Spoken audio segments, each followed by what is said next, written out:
안녕하세요. 스타크래프트 2를 사랑하는 여러분. 오늘은 2025년 12월 최신 스타크래프트 2티어 리스트를 심층 분석해보는 시간을 갖겠습니다. 최근 스타크래프트 2는 꾸준한 밸런스 패치와 새로운 전략의 등장으로 메타가 빠르게 변화하고 있는데요. 과연 현재 어떤 티어가 가장 강력하며 어떤 유닛과 사령관이 주목받고 있을까요? 오늘 이 영상에서 그 모든 궁금증을 풀어드리겠습니다. 자, 그럼 지금부터 2025년 12월 스타크래프트 2티어의 모든 것을 파헤쳐 보겠습니다. 먼저 많은 분들이 가장 궁금해하실 레더 티어부터 자세히 살펴보겠습니다. 스타크래프트 2의 레더 시스템은 브론즈부터 실버, 골드, 플래티넘, 다이아몬드, 마스터, 그리고 최상위 그랜드 마스터까지 총 7개의 계급으로 이루어져 있습니다.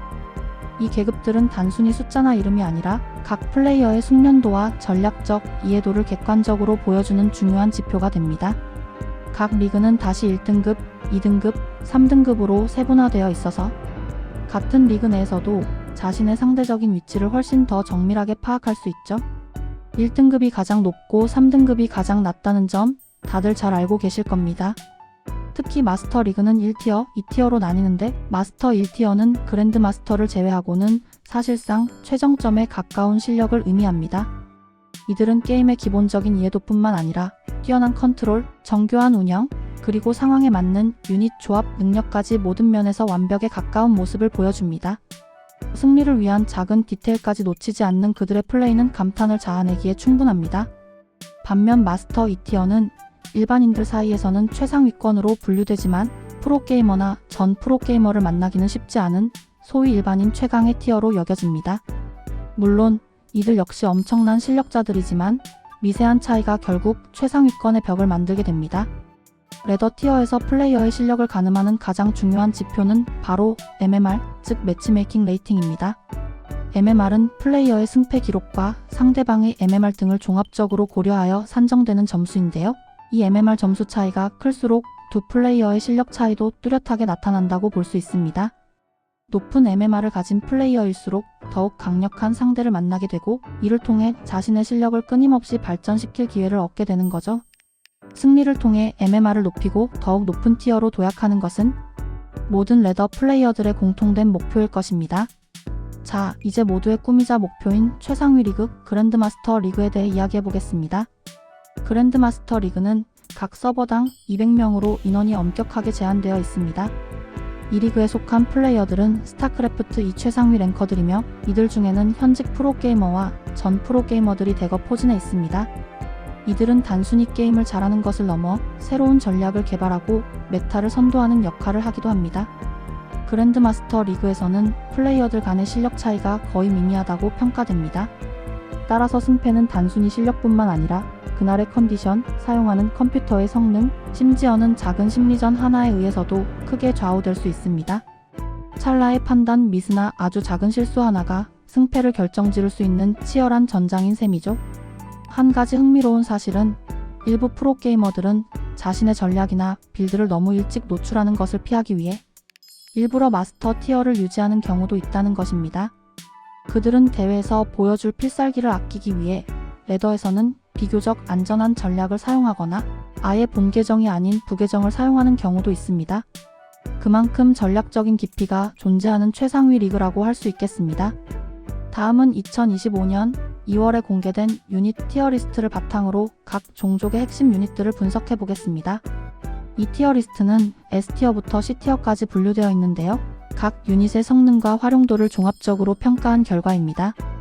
물론 메타와 전략에 따라 유닛의 가치는 언제든지 변할 수 있지만 현재 기준으로 어떤 유닛이 강력하고 어떤 조합이 효과적인지 알아보는 것은 게임 플레이에 큰 도움이 될 겁니다.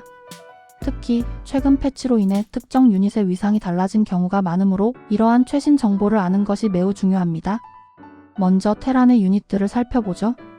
테란의 해병은 저렴한 생산 비용과 강력한 화력으로 초반부터 후반까지 꾸준히 사용되는 핵심 유닛입니다.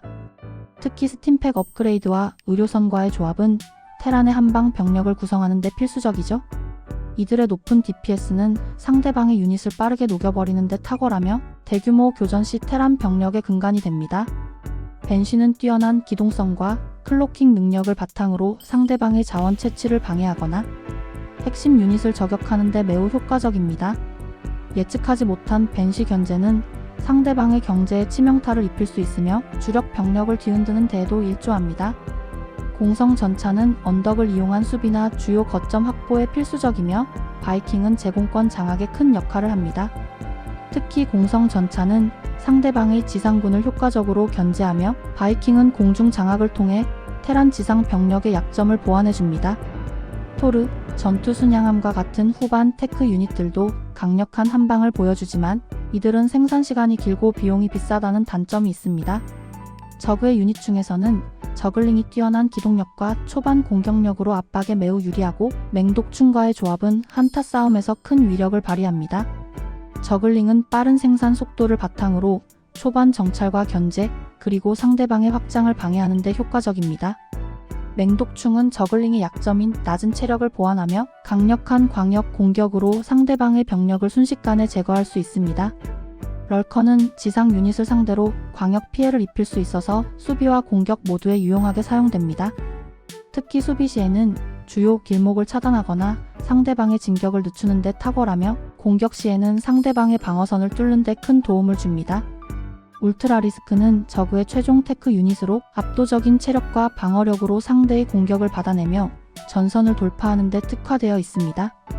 이들의 강력한 돌진력은 상대방의 방어선을 무너뜨리고 진영을 붕괴시키는 데 결정적인 역할을 합니다.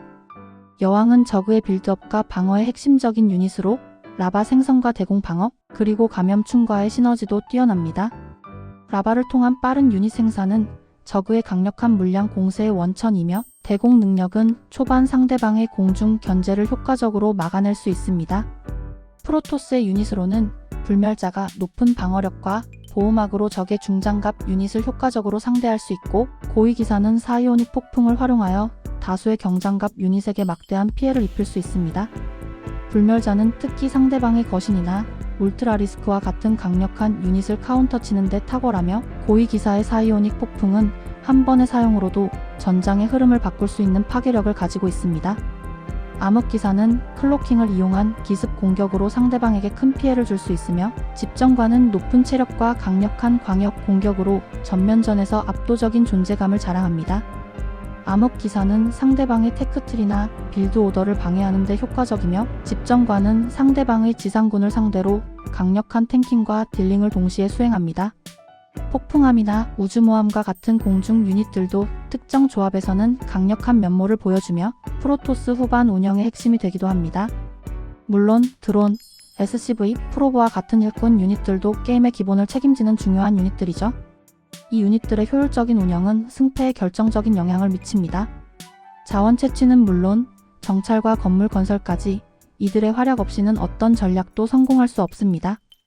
이 외에도 각 종족의 다양한 유닛들이 특정 상황이나 전략에 따라 S티어의 버금가는 활약을 펼칠 수 있습니다. 중요한 것은 한 가지 유닛에만 의존하는 것이 아니라 상대방의 조합과 상황에 맞춰 유닛을 유연하게 활용하고 조합하는 능력입니다. 이는 스타크래프트 2의 무한한 전략적 깊이를 보여주는 부분이기도 합니다. 마지막으로 협동전 사령관 티어 리스트를 살펴보겠습니다. 협동전은 스타크래프트 2의 또 다른 재미를 선사하는 모드로 다양한 사령관들이 독특한 능력과 플레이 스타일을 가지고 있습니다. 2025년 2월 기준으로 협동전 사령관 티어 리스트에서는 제라툴과 아바투르가 S티어로 분류되며 압도적인 성능을 자랑했습니다. 제라툴은 그림자 경로 능력과 유물 시스템의 시너지를 통해 매우 강력한 공격력과 기동성을 보여줍니다. 유물을 찾아 업그레이드할수록 제라툴 자체의 능력뿐만 아니라 그의 군대 전체가 엄청난 파워를 얻게 되죠. 미션 목표를 빠르게 달성하거나 위기 상황에서 전세를 뒤집는 데 탁월한 능력을 발휘합니다. 그의 그림자 경로는 전장 어디든 순식간에 나타나 적을 섬멸하고, 유물 업그레이드를 통해 얻는 추가 능력들은 제라툴을 거의 무적에 가깝게 만듭니다. 아바투르는 최종 진화물의 파괴력이 매우 강력한 사령관입니다. 바이오매스를 수집하여 유닛을 진화시키고, 특히 브루탈리스크와 독성, 둥지 등의 궁극기는 전장을 완전히 지배할 수 있는 수준의 위력을 가집니다. 초반에는 다소 느린 빌드업을 보여줄 수 있지만 일단 최종 진화체가 갖춰지기 시작하면 어떤 적도 막아낼 수 없는 무시무시한 파워를 자랑하죠. 특히 공세 경로에 독성 둥지를 배치하여 적을 약화시키고 브루탈리스크와 거대 개수로 전선을 돌파하는 플레이는 협동전의 쾌감을 극대화합니다. 각 사령관은 다양한 위신을 가지고 있다는 점도 주목해야 합니다. 위신은 사령관의 특정 능력을 강화하거나 변화시켜 새로운 플레이 스타일을 제공하는데요. 예를 들어 캐리건의 여왕의 분노 위신은 캐리건 자체의 전투력을 극대화하여 마치 영웅 유닛을 조작하는 듯한 느낌을 주기도 합니다. 레이너의 불안당 위신은 벤시의 전투 능력을 대폭 강화하여 공중전의 왕자로 만들기도 합니다. 자신의 플레이 스타일에 가장 잘 맞는 위신을 선택하는 것은 협동전에서 승리하기 위한 중요한 전략 중 하나입니다. 어떤 사령관이든 숙련된 플레이어가 자신에게 맞는 위신을 선택한다면 S티어 못지않은 활약을 펼칠 수 있습니다. 협동전의 진정한 재미는 이러한 다양한 사령관과 위신의 조합을 통해 자신만의 강력한 플레이를 만들어 나가는 것에 있습니다. 물론 오늘 소개해드린 모든 티어 리스트는 주관적인 평가를 포함하며 게임 메타의 변화에 따라 언제든지 변동될 수 있다는 점을 항상 염두에 두셔야 합니다. 스타크래프트 2는 끊임없이 진화하는 게임이기에 최신 정보를 확인하는 것이 매우 중요합니다. 따라서 관련 커뮤니티나 유튜브 채널, 프로게이머들의 방송 등을 꾸준히 참고하시는 것을 추천합니다. 프로게이머들의 새로운 전략이나 빌드를 살펴보는 것도 여러분의 실력 향상에 큰 도움이 될 겁니다. 특히 대규모 패치 이후에는 티어 리스트가 크게 요동칠 수 있으므로 항상 변화에 귀 기울이는 자세가 필요합니다. 2025년 12월 스타크래프트 2는 여전히 뜨겁습니다. 오늘 이 영상이 여러분의 스타크래프트 2 플레이에 조금이나마 도움이 되었기를 바랍니다. 다음번에는 더 유익하고 흥미로운 스타크래프트 2 정보로 찾아오겠습니다. 시청해주셔서 감사합니다.